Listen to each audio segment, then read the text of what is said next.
நீங்க வாங்கி ஸ்மோக் குடிச்சீங்கன்னா உங்களுடைய மாதாந்திர செலவுகள் கம்மியாகும், எக்ஸ்பென்சிவ் செலவுகள் கம்மியாகுன்றாங்க. இதை நம்பி எல்லாரும் என்ன பண்றாங்கன்னா அதை வாங்கி சிகரெட்டை புகைக்கிறாங்க. இப்போ என்னன்னா கம்மி மாதிரி ஒருத்தன் தொடர்ந்து குடிச்சிட்டு இருக்கான், இன்னும் நம்ம செலவு எதுவும் கம்மியாகுதுன்ற மாதிரி நீதிமன்றத்தில் ஒரு வழக்கு போடுறான். நீதிபதிகள் என்ன பண்ணாங்கன்னா அந்த கம்பெனி ஓனரை வழக்கு கூப்பிடுறாங்க, கேட்குறாங்க என்னப்பா எப்படி நீ மக்கள் கிட்ட எப்படி தவறான ஒரு விஷயத்தை திணிப்ப அப்படின்னு. அதுக்கு ஓனர் சொல்லியிருக்காரு, இல்லைங்க ஐயா நான் சொன்னதெல்லாம் உண்மைதான், என்னுடைய சிகரெட்டை நீங்க பயன்படுத்தினீங்கன்னா அவங்களுடைய மாதாந்திர செலவு எக்ஸ்பென்சிவ் செலவு கம்மியாகும். அது எப்படி சொல்லுவா அப்படின்னு இருக்காரு. அது அவன் சொல்லியிருக்கான், என்னுடைய சிகரெட்டை குடிச்சீங்கன்னா உண்மையுமே செலவு கம்மியாகும். எப்படின்னா நம்ம மாசம் ஆக்ட் பண்ணுவோமா, பாய்ஸ் ஆக்ட் பண்ணுவோமா, மாசத்துக்கு ஒரு வாட்டியோ 2 மாசத்துக்கு ஒரு வாட்டியோ ஆக்ட் சேவ் பண்ணுவாங்க. இப்போ இது பண்ணும்போது ஒரு கட்டி வச்சு எவ்வளோ ஆகும், ஒரு 100 ரூபா 150 ரூபா ஆகுமா, வீட்டில் ஒரு 3 பேர் இருக்காங்க பாய்ஸ் அப்படின்னு வச்சுக்கோங்க, அப்போ எவ்வளோ ஆகுது, ஒரு 450 ரூபா ஆகும். இப்போ இது கம்மியாகும் அப்படின்றாரு. ஏன்னா அவருடைய ஸ்மோக்கிங் அவருடைய பிராண்ட் நீங்க குடிச்சீங்கன்னா உங்களுக்கு பாட் ஆகும், முடி கொட்ட ஆரம்பிக்கும், இளம் வயசுலயே முடி கொட்ட ஆரம்பிக்கும், வயிற்று வரும். இப்போ மண்டியில முடியலன்னா யாராச்சும் பார்பர் ஷாப் போவாங்களா, யாரும் போக மாட்டாங்க. அப்போ என்ன ஆகுது, காசு சேவ் ஆகுது அப்படின்றாங்க.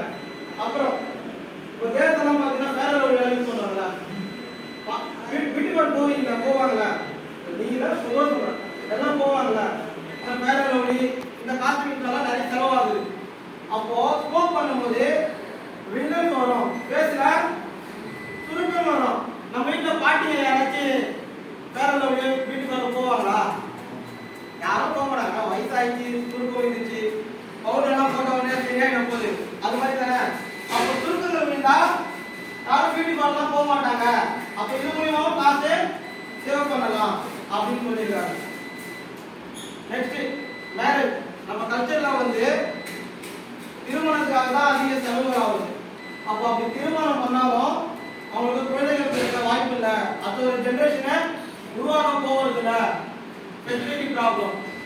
ஸோ மேரேஜ் பண்ணுறது அப்படியும் காசு செலவு கம்மி பண்ணலாம்னு சொல்லியிருக்காரு. இதை நம்பி இது என்ன தெரியுது உங்களுக்கு, இன்டைரக்டா இந்த சொசைட்டில நிறைய நல்ல விஷயங்களும் இருக்கு, கெட்ட விஷயங்களும் இருக்கு. ஆனா நம்ம வந்து இன்டைரக்டா உள்ள புகுத்துவாங்க, இதெல்லாம் பயன்படுத்தினா நல்லா இருக்கும் அப்படின்னு. அப்போ நம்ம இந்த சொசைட்டில எது நமக்கு தேவையானது, இப்போ உங்க காலகட்டத்தில் உங்களுக்கு என்ன தேவையானது, நல்லா சாப்பிடணும், ஓகேங்களா, நல்லா விளையாடணும், படிக்கணும், படிச்ச அந்த இடத்துக்கு இதுதான் உங்களுடைய கடமை இப்போது. அதனால இந்த சொசைட்டில இருக்கிற எது நல்லது, எது நல்லவை, எது தீமை என்றதை தெரிஞ்சு நம்ம விழித்து இருக்கணும், ஓகேங்களா. தேங்க்யூ. இதுவும் இல்லாம நீங்க பயன்படுத்தும் போது இந்த டீத் இருக்குல்ல, டீத்தை ஸ்டெயின் ஆகும், பிடிக்கும், சீக்கிரத்துல சொத்து விடும், சாக்லேட் சாப்பிட மட்டும் இல்ல, இதெல்லாம் பயன்படுத்தினாலும் ஆகும். இதெல்லாம் தெரிஞ்சுக்கங்க. இதை ஒரு வாட்டி அப்படியே படிச்சுன்னா பாருங்க என்னென்ன வருதுன்னு பாருங்க. கண் நோய், சொத்த விழுது, நுரையீரல் புற்றுநோய், இதய நோய்கள், வயிற்று அல்சர். நம்ம ஹீட்டா அந்த புகை சூடா போகுதுல்ல, அப்போ வந்து வயிற்று அல்சர் வருது, விரல் நிறமாறுதல், இதெல்லாம் இருக்கு, கால் விரல் அடி போகுது, இதெல்லாம் இருக்கு, ஓகேங்களா. Okay, thank you. உங்களுக்கு இதெல்லாம் புரிஞ்சுதா? இதை வந்து என்ன பண்ணணும்,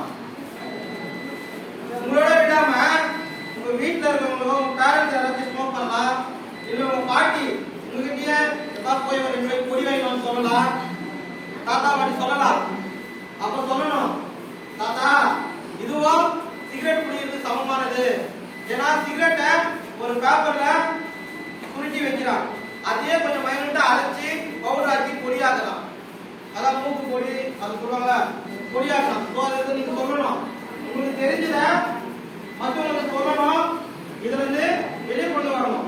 அப்படி உங்க வீட்லயோ இல்ல உங்க பக்கத்து நைபர், உங்க பக்கத்து வீட்லயோ யாராச்சும் இதுல அடிக்டா இருந்தாங்கன்னா, இல்ல ஸ்மோக் குடி அதிகமா இருக்கு, ஸ்மோக்கிங் ரொம்ப குடிக்கிறாங்க, ஒரு நாளைக்கு 10 20 குடிக்கிறாங்க அப்படின்னாங்கன்னா நீங்க 104 இந்த நம்பர் கால் பண்ணலாம். சுகாதாரத்துறை இந்த நம்பரை கால் பண்ணா அட்டெண்ட் பண்ணுவாங்க. அப்ப நீங்க சொல்லலாம், மேபி உங்க பக்கத்து உங்க ஏரியால உங்க பக்கத்துல ஏன் இந்த ஷாப்ல செனாயஸ் நர்பில்ல கவனிங்க ஷாப்ல